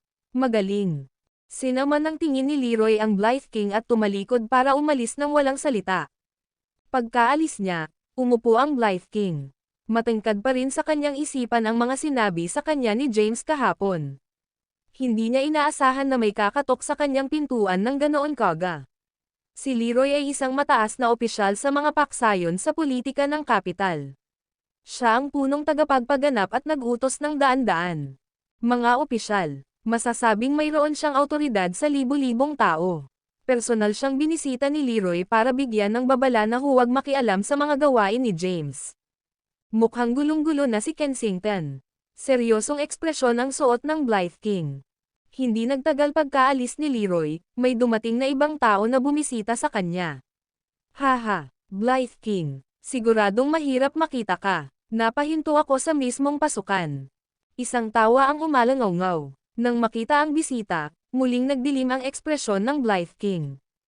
Ang hindi inanyayahang bisita ay nakasuot ng itim na jacket, isang itim na duckball na sombrero, at salaming pang-araw.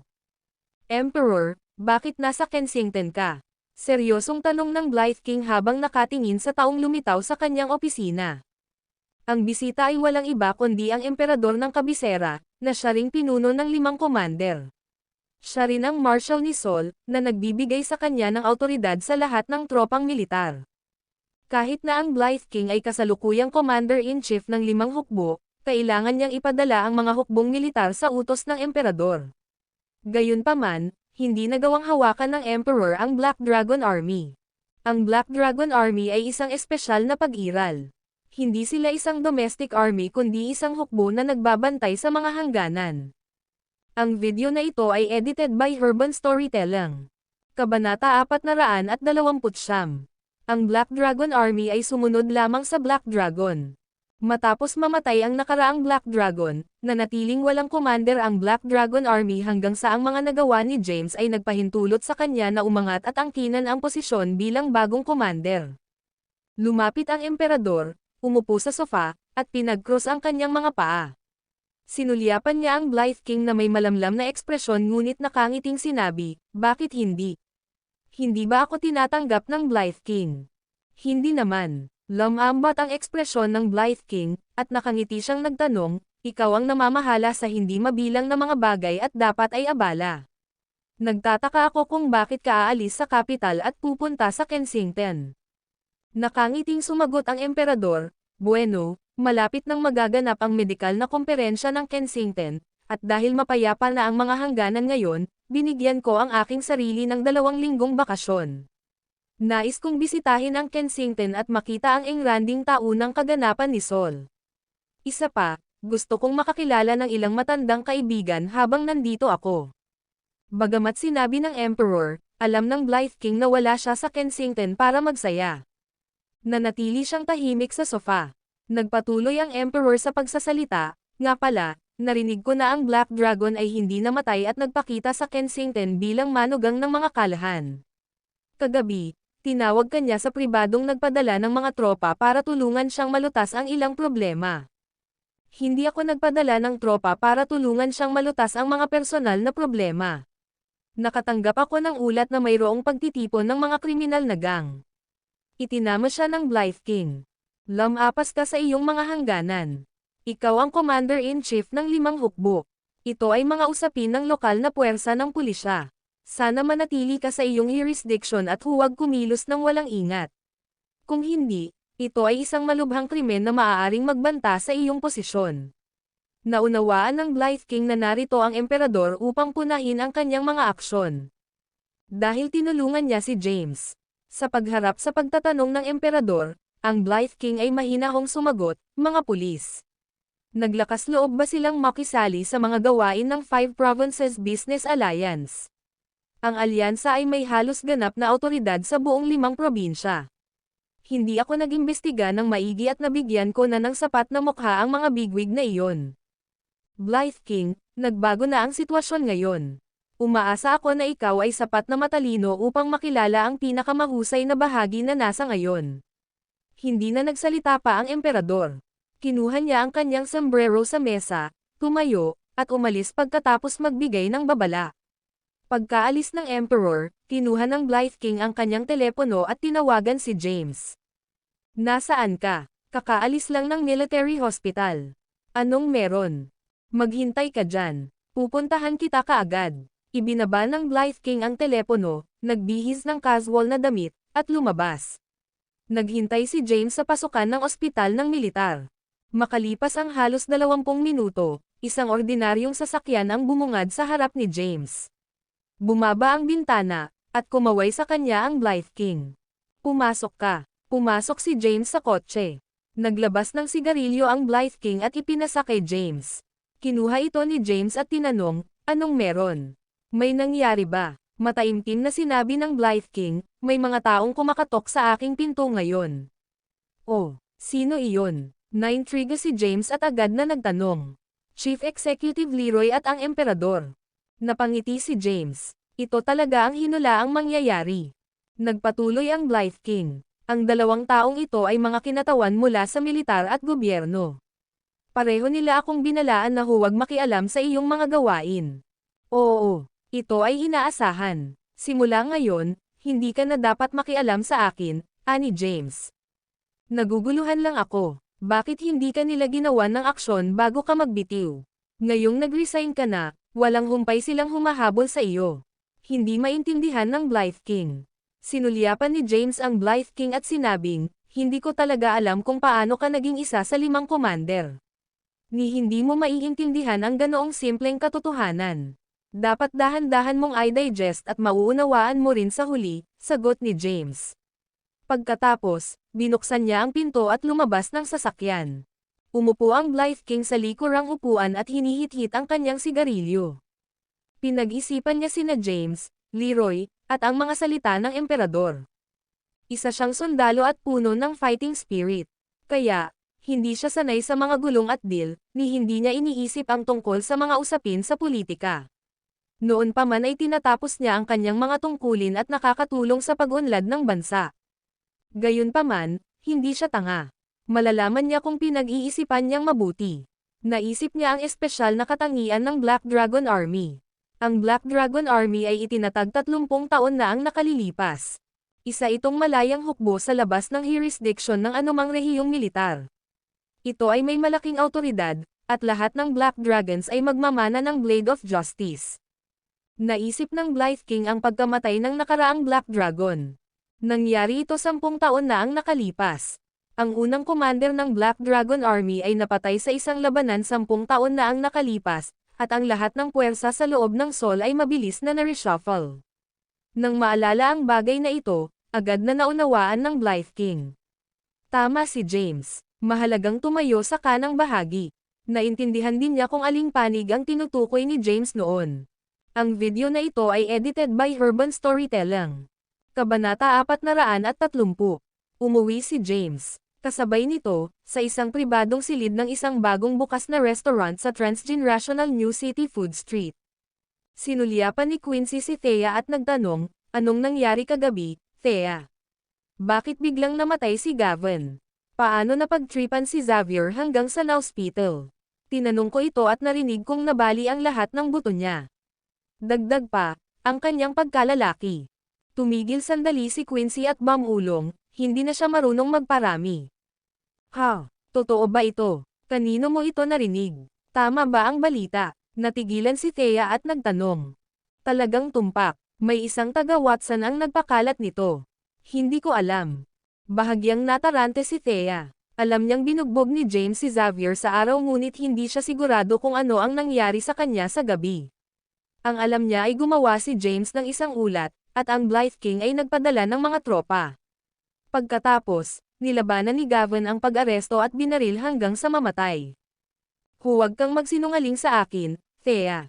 Narinig kong nagpadala ang Watsons ng mga tao para kidnapin kayo ni David. Kahit na ang militar ay ipinadala. Wala talaga akong ideya, Quincy. Kinidnap talaga ako." Gayunpaman, gumawa si James ng isang ulat, at ang Blythe King ay nagpadala ng mga tropa. Wala na talaga akong alam sa mga sumunod na nangyari. Ang asawa mo, James. Oo. Tumango si Thea. Hindi makapaniwalang sinabi ni Quincy, isa siyang walang kwentang basura. Paano siya magkakaroon ng mga kontak para mag-ulat sa militar? Dagdag pa, ito ay isang maliit na bagay. Paano niya makukuha ang Blythe King na hawakan ito ng personal? Umiling si Thea. Hindi ko alam. Tumanggi si Thea na ipagpatuloy ang pag-iisip tungkol sa isyong ito, kaya mabilis niyang iniba ang usapan at nagtanong, "Nga pala, bali-balita na patay na ang Black Dragon. Totoo ba ang balita?" Nang marinig ito, namutla ang mukha ni Quincy. Ang chairman ng Majestic Corporation, si James, ay ang Black Dragon at ang kanyang dating kasintahan.